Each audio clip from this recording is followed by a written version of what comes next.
जय हिंद। इस वीडियो में हम देखने वाले हैं भौतिकी के महत्वपूर्ण प्रश्नों को, जो कि railway group D, ALP, technician और आने वाले जितने भी बहाली है उसके लिए बहुत ही ज़्यादा महत्वपूर्ण साबित होने वाली हैं। तो चलिए शुरू करते हैं आज के प्रश्नों को।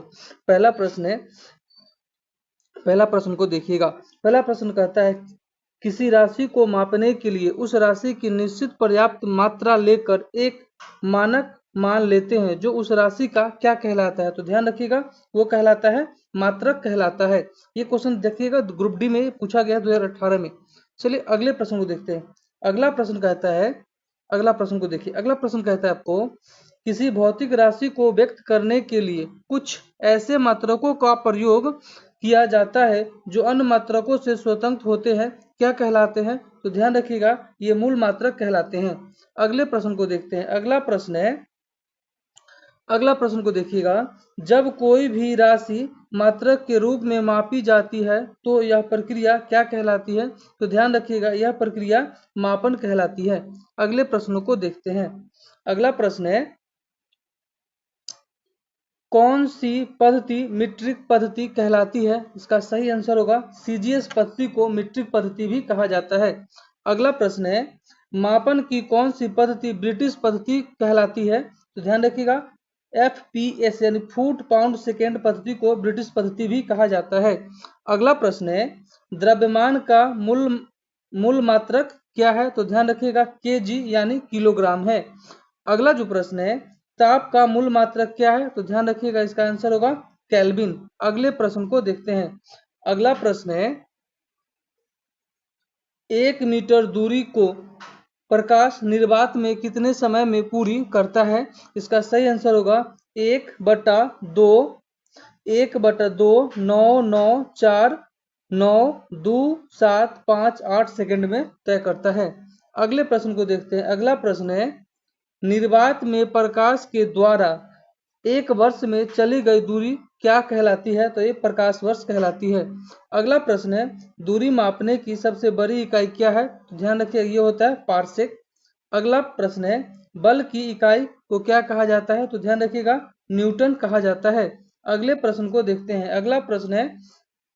अगला प्रश्न आपको कहता है, बल का व्यंजक प्राप्त होता है न्यूटन के किस गति नियम से? तो ध्यान रखिए, न्यूटन के द्वितीय गति नियम से बल का व्यंजक प्राप्त होता है। अगला प्रश्न है, किसी समय में निर्दिष्ट दिशा में चली गई दूरी को क्या कहा जाता है? ध्यान रखिएगा, इसको विस्थापन कहा जाता है, जिसका SI मात्रक मीटर पर सेकेंड होता है। अगला प्रश्न है, किसी गतिशील वस्तु द्वारा एकांक समय में चली गई दूरी को क्या कहते हैं? इसको कहते हैं वस्तु की चाल कहते हैं। अगला प्रश्न है, किसी कार बस आदि में लगा स्पीडोमीटर कार की कौन सी चाल को व्यक्त करता है? तो ध्यान रखिएगा, तात्कालिक चाल को वो व्यक्त करता है जो उस समय उसका स्पीड होता है। अगले प्रश्न को देखते हैं। अगला प्रश्न है, एकांक समय में कोई वस्तु एक निश्चित दिशा में जितनी विस्थापित होती है उसे क्या कहते हैं? तो उसको वस्तु का वेग कहा जाता है। अगला प्रश्न है, गति सदैव सापेक्ष होती है, निरपेक्ष गति का कोई अर्थ नहीं, यह कथन किसका है? तो आइंस्टाइन का है। अगला प्रश्न है, पायरोमीटर किसके मापन में प्रयोग किया जाता है? इसका सही आंसर होगा उच्च ताप को मापने के लिए पायरोमीटर का प्रयोग किया जाता है। अगला प्रश्न है, गति के नियमों का प्रतिपादन किया था, किसने किया था? तो ध्यान रखिएगा, न्यूटन के द्वारा गति के नियम का प्रतिपादन किया गया था। अगले प्रश्न को देखते हैं। अगला प्रश्न है, संपर्क बल के अंतर्गत आते हैं, यानी संपर्क बल के अंतर्गत कौन कौन से बल आते हैं? तो ध्यान रखिएगा, पेशीय बल और घर्षण बल दोनों मिलते हैं तो संपर्क बल कहलाते हैं। अगला प्रश्न है, दंत मंजन की ट्यूब से पेस्ट बाहर निकलने हेतु लगाए जाने वाले बल को क्या कहते हैं, या कौन सा बल उस समय कार्य करता है? तो पेशीय संपर्क बल कार्य करता है। अगला प्रश्न है, धनुष से छोड़े गए तीर की गति की दिशा में परिवर्तन के लिए उत्तरदायी बल कौन सा है? तो ध्यान रखिएगा, पृथ्वी का गुरुत्व बल। अगला प्रश्न है, घास के मैदान में खड़े हुए बेलन को चलाने के लिए बहुत अधिक बल की आवश्यकता पड़ती है, यह किसका उदाहरण है?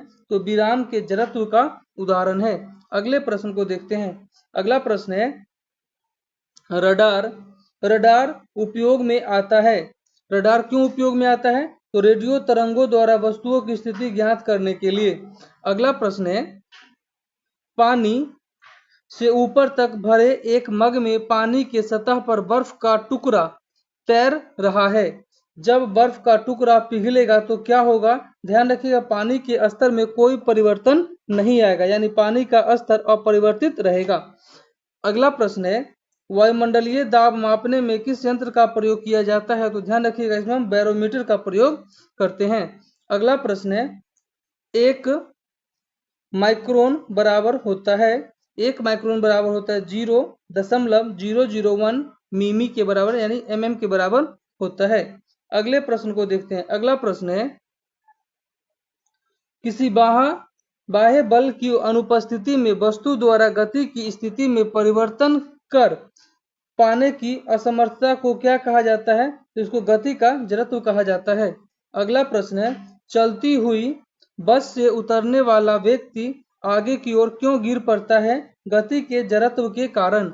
अगला प्रश्न है, अगले प्रश्न को देखिएगा। अगला प्रश्न कहता है स्थिर गति से जा रही खुली कार में बैठा एक बालक गेंद को हवा में सीधे ऊपर फेंकता है। गेंद कहाँ गिरेगा? तो ध्यान रखिएगा, वो गेंद जो गिरेगा वो बच्चे के हाथ में गिरेगा।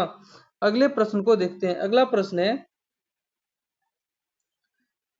क्रिकेट में तेज गेंद फेंकने वाला बॉलर गेंद फेंकने से पहले दौड़ता है, क्यों दौड़ता है? तो ध्यान रखिएगा, वो जो दौड़ता है गेंद को अधिक गति प्रदान करने के लिए संवेग बढ़ाने हेतु वह दौड़ता है।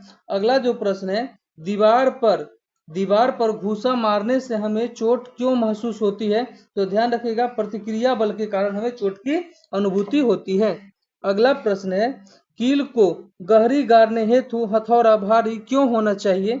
ध्यान रखिएगा, भारी हथौड़ा कील को अधिक संवेग प्रदान करता है। अगला प्रश्न है स्टील की गोली पारे में तैरती है, क्यों? पारे का घनत्व स्टील की अपेक्षा अधिक होता है, जिसके कारण। अगले प्रश्न को देखते हैं। अगला प्रश्न है आपका गाड़ी पलट जाएगी यदि उसका गुरुत्व केंद्र आधार के बाहर होगा तो गाड़ी पलट जाएगी। अगला प्रश्न है कुम्हार के चाक में हत्था लगाने वाला गड्ढा परिधि के पास बनाते हैं जिससे कि कम बल लगाकर चाक को तेजी से घुमाया जा सके। अगला प्रश्न है बांध के नीचे की दीवार मोटी बनाई जाती है क्योंकि गहराई बढ़ने के साथ द्रव का दाब भी बढ़ जाता है। और आज का आखिरी प्रश्न है बर्फ पर स्केटिंग करना प्रदर्शित करता है कि दाब बढ़ने पर बर्फ के गलनांक पर क्या प्रभाव पड़ता है? घट जाता है। तो ध्यान रखिएगा, इसको हम 6 पार्ट में देखने वाले हैं। अभी जो हम वीडियो को देखे हैं ये है पार्ट 1। अभी जिस वीडियो को हम देख रहे हैं ध्यान रखिएगा ये पार्ट 1 है। पार्ट 1 देखें, ऐसे करके 5 पार्ट और आएंगे। आज के लिए इतना ही। जय हिंद।